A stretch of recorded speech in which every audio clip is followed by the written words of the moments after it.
Hello everyone, I hope you all are very well. I am Mayank Agrawal. आज हम इस video में द हिंदू के एडिटोरियल्स डिस्कस करेंगे। सबसे पहला जो एडिटोरियल है इसमें बात की गई है United Nations Alliance for Civilization में जो कल्चर ऑफ पीस का एक पर्टिकुलर जो स्टेटमेंट उन्होंने रिलीज़ किया है, उस स्टेटमेंट के अगेंस्ट इंडिया ने अपनी बात रखी है। तो इंडिया जो है वो यूएन जो यूनाइटेड नेशन है उसका सिलेक्टिवली पर्टिकुलरली 3 रिलीजन्स के ऊपर ही जो ध्यान रहता है उसके ऊपर इंडिया ने बात की है कि जो भी रिलीजियस परसिक्यूशन होता है वो 3 रिलीजन्स के बारे में ही जो यूएन है वो बात करता है, जैसे कि इस्लाम है, क्रिश्चियनिटी है एंड ज्यूडाइज्म है। जो ये 3 रिलीजन है, ये तीनों रिलीजन जो हैं वो अब्राहमिक रिलीजन जो हैं वो कहलाते हैं। जो जुडाइज्म है वो 7th सेंचुरी बीसीई में स्टार्ट हुआ था इज़राइल के आसपास, और इसके बाद जो क्रिश्चियनिटी है वो 1st सेंचुरी सीई में स्टार्ट हुआ, और इस्लाम जो है वो 7th सेंचुरी सीई में स्टार्ट हुआ। तो यहाँ पे जो इंडिया है उसका कंसर्न ये है कि कोई भी जब रिलीजियस परसिक्यूशन होता है तो जो यूएन बॉडीज़ हैं वो पर्टिकुलरली उसको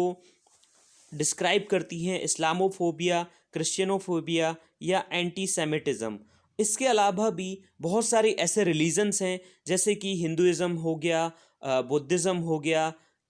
या और भी बहुत सारे छोटे सेक्ट हैं जैसे सिखिज़्म हो गया। इनके अगेंस्ट भी रिलीजियस परसिक्यूशन होता है। इसको यूएन की जो बॉडीज़ हैं वो कंडेम नहीं करती हैं किसी भी तरह से। और बहुत सारे जो टेरर अटैक्स हैं, टेरर स्ट्राइक्स हैं, वो बहुत सारे ऐसे प्लेसेस हैं जहाँ पे पर्टिकुलरली हुई है। जैसे अभी पर्टिकुलरली अफ़गानिस्तान में एक जो बुद्धा की जो स्कल्पचर है, जो मूर्ति है वो मिली थी जिसको तोड़ दिया गया था। तो इस बारे में जो यूनाइटेड नेशन है वो कोई भी बात नहीं करता। तो इंडिया ने एक स्टेटमेंट इशू करके इस चीज़ को जो है वो कंडेम किया। दूसरी चीज़ जो इंडिया ने यूनाइटेड नेशन में जो जनरल असेंबली है उसमें अपना स्टेटमेंट दिया है। जो यूनाइटेड जनरल असेंबली पर्टिकुलरली उन्होंने इस बात के ऊपर जो इंडिया और पाकिस्तान के बीच में जो करतारपुर कॉरिडोर को लेके जो बात बनी थी उसमें यूनाइटेड नेशन जनरल असेंबली ने स्टेटमेंट इशू करके उसको प्रेस किया। हालांकि अभी रिसेंटली पाकिस्तान ने जो करतारपुर कॉरिडोर है उसका जो मैनेजमेंट है वो दूसरे जो पर्सन्स हैं उनको दे दिया है, जिसके बाद इंडिया ने इस चीज़ को कंडेम किया है। बट जो यूएन बॉडीज़ हैं वो इस बात को किसी भी तरह से कंडेम नहीं कर रही हैं कि ये जो है जो मैनेजमेंट करतारपुर कॉरिडोर का जो गुरुद्वारा है उसका मैनेजमेंट किसी और को देना ये सिखिज़्म के अगेंस्ट है, लेकिन सिख वैलिब के अगेंस्ट है। लेकिन यूएन ने कोई भी स्टेटमेंट उस बारे में रिलीज़ नहीं किया है। तो यहाँ पे इंडिया का जो डेलीगेशन है उन्होंने एक्यूज़ किया पाकिस्तान को कि वो एक तरह से जो है हेट्रेड फैलाते हैं। इंडिया का जो स्टेटमेंट है उसमें बोला गया UN selectively under the ages of United Nation accord of culture, an organisation जिसको सेटअप किया गया था 2005 में, जो कि जिसका एम है कि वो पोलराइजेशन को कम करे सोसाइटीज़ के बीच में, कल्चर के बीच में, और जो भी डिफरेंस हैं उनको जो है एक तरह से ब्रिज करे, उनको ख़त्म करे, और जो क्लैश ऑफ सिविलाइजेशन हो रहा है उसको एक तरह से दूर किया जाए। अब इंडिया का जो कंसर्न है, राइटर का कहना है कि जो यूएन रेजोल्यूशन है जो पर्टिकुलरली सिर्फ 3 रिलीजन्स के ऊपर आते हैं और उन्हीं के जो विक्टिम्स हैं उन्हीं को रिलीजियस हेट्रेट के तौर पे ऑल ओवर वर्ल्ड में दिखाया जाता है। अदर रिलीजन्स के बारे में कोई भी बात नहीं की जाती। तो इंडिया की ये बात एक तरह से परफेक्टली कंप्लीटली जो है वो वैलिड है। तो यहाँ पे बात की जा रही है जो यूनाइटेड नेशन है उसको हर एक रिलीजन को, अगर वो छोटी भी कम्युनिटी है तो उसका भी अगर रिलीजियस परसिक्यूशन हो रहा है तो उसको भी रिलीजन बेस्ड अगर वायलेंस हो रहा है उसके साथ तो उसको भी इंक्लूड करना चाहिए। अब यहाँ पे गवर्नमेंट ऑफ जो पाकिस्तान है, पाकिस्तान ने जो अभी जो एक्ट किया उसके अगेंस्ट भी इंडिया ने पर्टिकुलरली इस बारे में स्टैंड लिया है। और इंडिया ने एक रेजोल्यूशन पास किया है, जैसे कि इंडिया जो है 2 year United nation security council में जो नॉन परमानेंट मेंबर है उसकी तरह डेजिग्नेट हुआ है। तो दूसरी तरफ न्यू दिल्ली जो है वो एक तरह से उसको एक चैलेंज फेस करना पड़ रहा है, क्योंकि जो यूएन की डिफरेंट बॉडीज़ हैं वो इंडिया के जो डिफरेंट एक्ट्स हैं, जैसे कि सीएए बिल हो गया, उसको उसको लेके पर्टिकुलरली यूएन ने एक तरह से कंसर्न शो किया था। और दूसरी तरफ जो दिल्ली राइट्स हुए थे उसके ऊपर यूएन ने ये जो बोला था कि कैजुअलिटी जो हुई हैं वो मोस्टली जो हैं वो मुस्लिम्स की हुई हैं। और दूसरी तरफ जो यूएन ह्यूमन राइट्स काउंसिल है उन्होंने भी सिटीजनशिप अमेंडमेंट एक्ट को क्रिटिसाइज़ किया था कि गवर्नमेंट जो है वो कोई पर्टिकुलरली सिर्फ जो 5 अदर रिलीजन हैं मुस्लिम्स, जो इस्लाम है उसको छोड़ के उनके जो एक्सपेक्ट्रिएट्स हैं उनको अपनी कंट्री में जिनका रिलीजियस परसिक्यूशन हुआ है उनको कंट्री में एंटर होने दे रही है। तो इसकी वजह से जो है वो इंडिया का भी एक इशू है कि वो हर रिलीजन को इंडिया में एंटर होने नहीं दे रहा है। ये बात यहाँ पे की जा रही है। दूसरा ये आर्टिकल है वो बात करता है कि जो मॉनेटरी पॉलिसी कमेटी है उन्होंने जो अपना रिजर्व बैंक ऑफ इंडिया है उनकी जो मॉनेटरी पॉलिसी कमेटी है जिसमें 6 मेंबर्स होते हैं, जिसमें कि एक रिजर्व बैंक के गवर्नर और 2 रिजर्व बैंक के डेप्यूटी गवर्नर, साथ में जो 3 मेंबर्स होते हैं वो गवर्नमेंट की साइड से होते हैं। फिर इसमें वो मॉनेटरी पॉलिसी फ्रेमवर्क को डिसाइड करते हैं और जो बेंचमार्क इंटरेस्ट रेट्स है वो डिसाइड करते हैं। बेंचमार्क इंटरेस्ट रेट जो है वो रेपो रेट होती है, जिस रेट पे रिजर्व बैंक शॉर्ट टर्म के लिए बैंक्स को लोन प्रोवाइड करता है वो रेट होती है। इससे जो रिजर्व बैंक है वो डिमांड और सप्लाई का जो मनी की सप्लाई है लोगों तक उसको कंट्रोल करता है। काफ़ी हद तक इंडिया में जो इनफॉर्मल इकोनॉमी होने की वजह से जितना भी इतने काफ़ी हद तक जो रिजर्व बैंक है वो उसको संभाल नहीं पाता है, क्योंकि रिजर्व बैंक का जो काम है वो सिर्फ इस बारे में है कि वो सिर्फ मनी की सप्लाई को कंट्रोल कर सकता है। और इंडिया में बैंकिंग पेनिट्रेशन उतना नहीं है कि रिजर्व बैंक बहुत ज़्यादा ही मनी सप्लाई को जो है वो मैनेज कर सके। अब यहाँ पे जो रिजर्व बैंक है उन्होंने एकोमोडेटिव पॉलिसी स्टेंस लिया है, और एकोमोडेटिव पॉलिसी स्टेंस इस तरह से होता है जिसमें रिजर्व बैंक जो है पर्टिकुलरली जो बेंचमार्क इंटरेस्ट रेट है उसको कम करता जाता है, जिससे कि लोगों की जो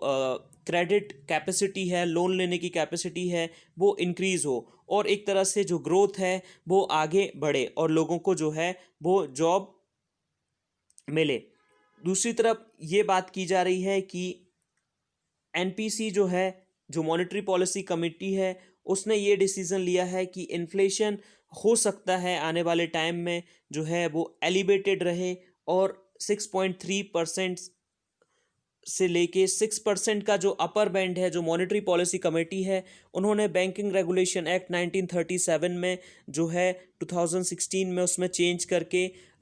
पर्टिकुलरली जो इन्फ्लेशन है जिसको सीपीआई इन्फ्लेशन बोला जाता है, कंज्यूमर प्राइस इंडेक्स, उसका टारगेट रखा हुआ है कि जो 4% है में होना चाहिए और उसके ऊपर 6% तक जा सकता है, और लोअर में जो इन्फ्लेशन है वो माइनस जो पर्टिकुलरली 2% तक जा सकता है। अगर ज़्यादा इन्फ्लेशन कम होगा तो वो भी इकोनॉमी की सही इकोनॉमी के लिए सही नहीं है। तो इन्फ्लेशन एक पर्टिकुलरली रेंज में रखने के लिए एक उर्जित पटेल कमेटी जो है वो बनाई गई थी, उन्होंने ये रिकमेंडेशन दी थी। तो उनकी ये रिकमेंडेशन को मानते हुए गवर्नमेंट ने इस तरह का जो चेंजेस है वो बैंकिंग रेगुलेशन एक्ट में लेके आए थे। अब यहाँ पे जो second half of the current physical है, तो इन विच अक्टूबर जो रिटेल इन्फ्लेशन है वो 4.5 से 5.4 हो सकता है इन द 6th पीरियड। अब यहाँ पे बात की जा रही है कि रिजर्व बैंक ऑफ इंडिया ने आखिर जो पॉलिसी रेट है उसको इतना कम क्यों रखा है, बिकॉज जो कोविड-19 पेंडेमिक और दूसरा जो लॉकडाउन की वजह से जो प्रॉब्लम्स हुई हैं, रिसेशन लाइक जो प्रॉब्लम्स हैं वो क्रिएट हुई हैं, तो मनी सप्लाई को इंक्रीज करने के लिए और दूसरी तरफ जो हाई इन्फ्लेशन है वो एक तरह से कॉज ऑफ कंसर्न हो सकता है। दूसरी तरफ रिसेंट जो इंक्रीज हुआ है प्राइस ऑफ आयरन ओर में, स्टील में और ट्रांसपोर्टेशन फ्यूल में, उसकी वजह से जो कॉस्ट है वो भी और ज़्यादा बढ़ती जा रही है और धीरे धीरे वो एक्यूमुलेट होती जा रही है। और आरबीआई का कहना है कि economy is still under water, means अभी भी इकोनॉमी में जो है वो प्रॉब्लम है। अब जो फुल ईयर के लिए जीडीपी फोरकास्ट है उसकी बात की जा रही है। सेंट्रल बैंक का मानना है कि इकोनॉमी जो है वो 7.5% जो है वो श्रंक हो सकती है, जो फाइनेंशियल ईयर मार्च में एंड हो रहा है। अब यहाँ पे अक्टूबर में रिजर्व बैंक ने प्रोजेक्ट किया था कि 9.5% जो इकोनॉमी है वो कॉन्ट्रैक्ट होने वाली है, लेकिन अब इकोनॉमी में कुछ रिवाइव हो रहा है जिसकी वजह से रिजर्व बैंक ने इस तरह का प्रोडिक्शन किया है। दूसरी तरफ बात की जा रही है जो क्वार्टर थर्ड है उसमें जो है जीडीपी ग्रोथ 0.1% होने वाली है, और जो क्वार्टर फोर्थ है उसमें जीडीपी ग्रोथ 0.7% होने वाली है। तो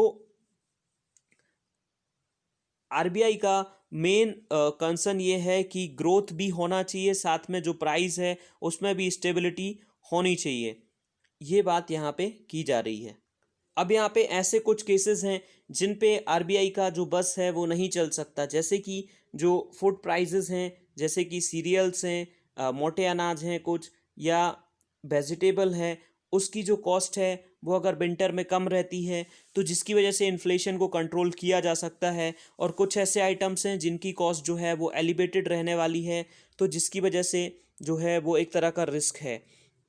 और अगर सप्लाई में डिस्ट्रप्शन हो जाता है और प्रॉफिटेरिंग और जो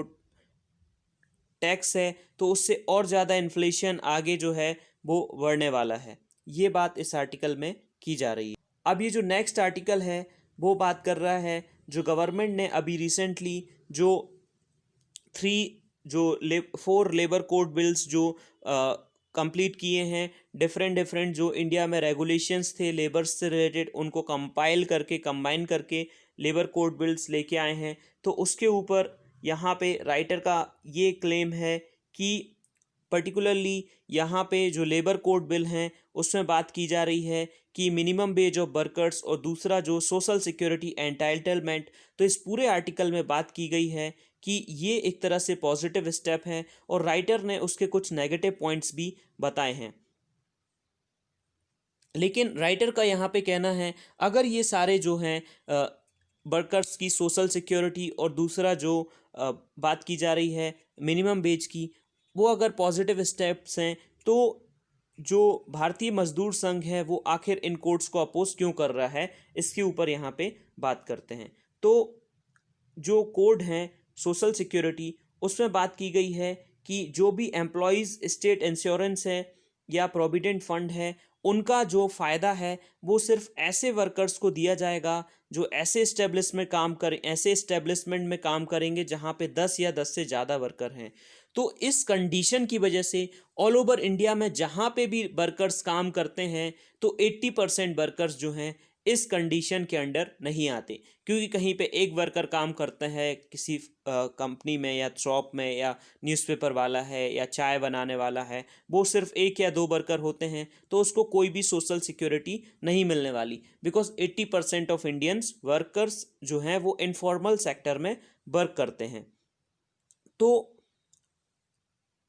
और इन वर्कर्स को गवर्नमेंट अगर कोई स्कीम ऐसा particularly social security scheme launch करती भी है जिसको गवर्नमेंट ने रिकमेंड किया है, लेकिन उसका कोई फ्रेमवर्क अभी तक जो है वो लॉन्च नहीं किया है। ये अभी तक अनडिफाइंड है कि आखिर फ्यूचर में जो गवर्नमेंट वो क्या करने वाली है, बिकॉज